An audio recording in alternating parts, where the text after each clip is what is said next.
June 2019 was a continuation of the issues that began in May for us. I've got all of the gory details, so stick around to find out all about it.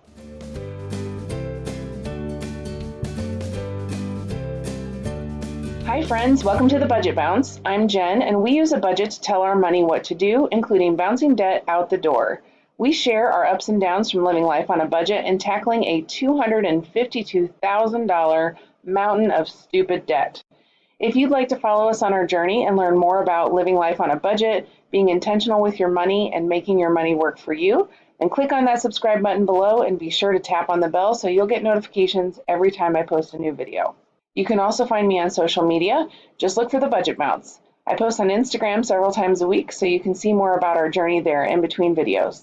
Okay, so let's move on and get started with our June budget report. If you've watched my May budget report, you know that Murphy struck and we started a very bumpy ride, and that included wiping out our emergency fund, among other things. Those issues continued into June, so you will see more of that here. So let's start with income here. As per usual, I have our regular income blocked out, and you can see that we had a large balance remaining from May that we started with. That was $1,022 total. That's because I pulled money in to pay our $1,473 auto insurance bill in May, but we weren't actually able to get all of that done and get that account set up and make the payment until June. So to catch you up, if you haven't seen the May report, we had to get new auto insurance in June, and it was about $50 per month more if we paid monthly. So instead, what we did was we went ahead and paid for the first 6 months up front, which is where the emergency fund came in. Pardon me, we had to pull in all $1,200 from that. And so that's why we had such a large carryover from May.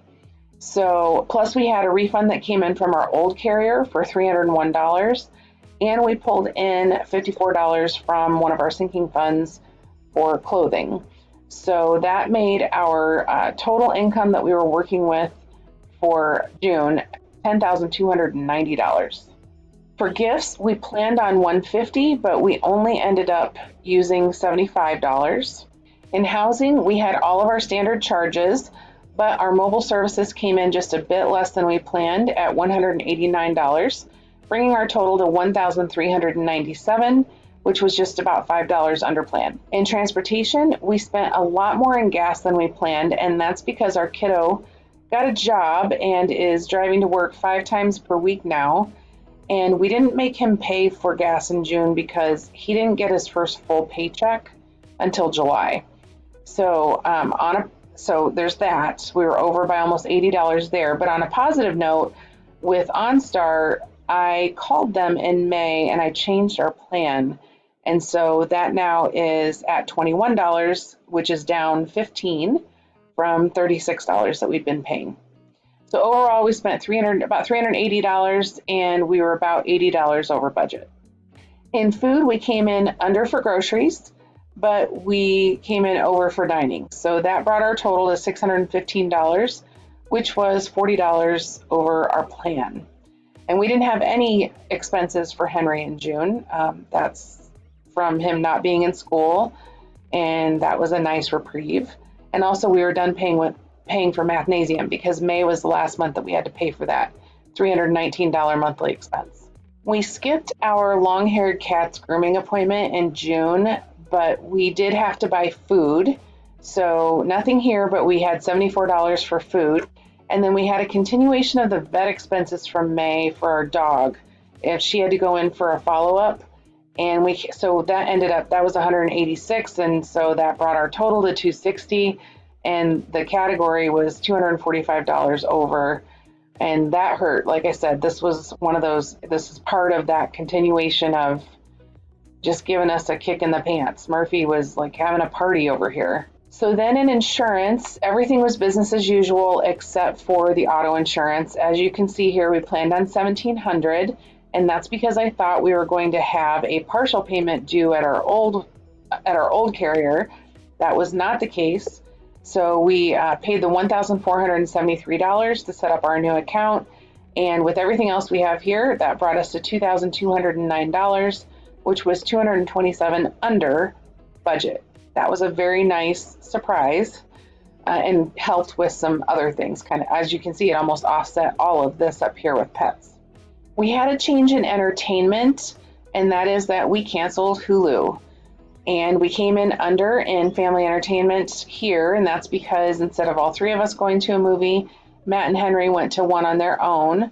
I just didn't go with them, so it cost less. So our total in entertainment was $52.79, which brought us $23 under budget. In health, we came in just about on target. We had planned on $369, and it was literally off by a few cents. We have our flexible spending accounts here, gym membership, and then we had one medical bill that we paid in the month of June. In extras, we had an unexpected expense for Matt's business, and then also this was the clothing. This was for Henry's uniform at his new job. So he needed clothes, and he needed pants, and he needed shoes. And he needed a specific kind of shoe. He's working in a restaurant, and he had to have non-skid shoes or something. So I couldn't buy him a $20 pair of tennis shoes for this. We had to pay a little bit more, but it came out to a total of $73, making the extras $78 for the month. And obviously we didn't plan on any of that. But like I said, we pulled in $54 from the clothing account to help offset this expense. We didn't have anything in crap. I forgot about that. So that was awesome. And in envelopes, you can see we went over by $18 here. That was no thanks to me, and my personal spending was almost twice what we had planned.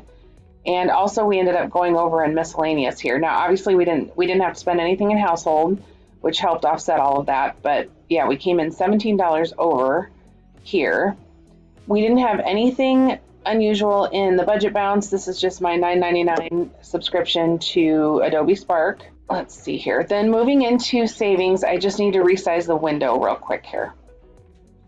Okay, so I needed to resize the window here for you. Sorry, this is a little bit smaller. It's because I have extra columns when we get down here, and so I can't make it all fit without making it just a bit smaller. We put $651 into savings and retirement. Now, 351 of that was, $351 was to the emergency fund, since we had to wipe that out in May for the insurance premiums. And we have $866 total in our liquid savings. That's these four here, the emergency fund and the things we have for the kids. $866 total. And then we have put a total of $1,136 to our retirement accounts so far in 2019, which is not nearly enough, but it's where we're at while we're paying down debt. Let's see. And by the way, my cat just jumped, Cotton, the long-haired cat, just jumped up on my lap while I am recording. So I'm really hoping that her noises and purring are not coming through on the mic here. So let's see here, sinking funds. So you can see that we set up a new one for auto insurance here, this very top row, and didn't put anything in it, but it's there and ready to go. That account has been set up. We will be starting to put money in that in July. So you can see that we plan to put money in most of our funds here, but I ended up not putting money in several of them to help cover all of the ongoing expenses from all of these things that were going on. Let's see here. We needed to start rebuilding the emergency fund. That's where I put most of it. So any non-essential funds, I didn't put anything into. We originally planned on $1,399, but we only put $934 in. And when you look here at what we spent, we didn't use as much from the sinking funds in June as we have as we did in May. But that $54, this is what helped offset the cost of Henry's uniform for his work. Overall, we have $4,123 in our sinking funds as of the end of June. So that was comforting given all the other things that were going on. Okay, and finally, our debt category. So if only this was all we needed to talk about in our debt category, but unfortunately it is not. This section is the top of 3 sections, and this reflects all the different debts that we have paid off so far, and the total number is 16 at this point. And then we go to the middle section here where we have actively paying. I'm going to come back to that and talk about that a little bit. And then we have charged off or deferred. And so this section is things that we are not currently paying on, but we recognize that they are debts that need to be addressed at some point. And then this last item, this is the deferred item. That's Matt's student loans. And we are not currently paying on those. They are deferred, and that will be changing at the end of the year. So this will end up getting moved up here into the active section, but for now it stays down here. Also, for those of you that are new, anything that's in the pink font is something that has my name on it. So they may also have Matt's name on it, but they definitely have my name on it. And then anything in black font is something that is in Matt's name only. And that is, we set this up. I needed to distinguish between the two because Matt felt very strongly that he wanted us to focus on paying off all the things that had my name on them. And there's some history there, but that I won't get into right now, but there's a reason why he feels strongly about that.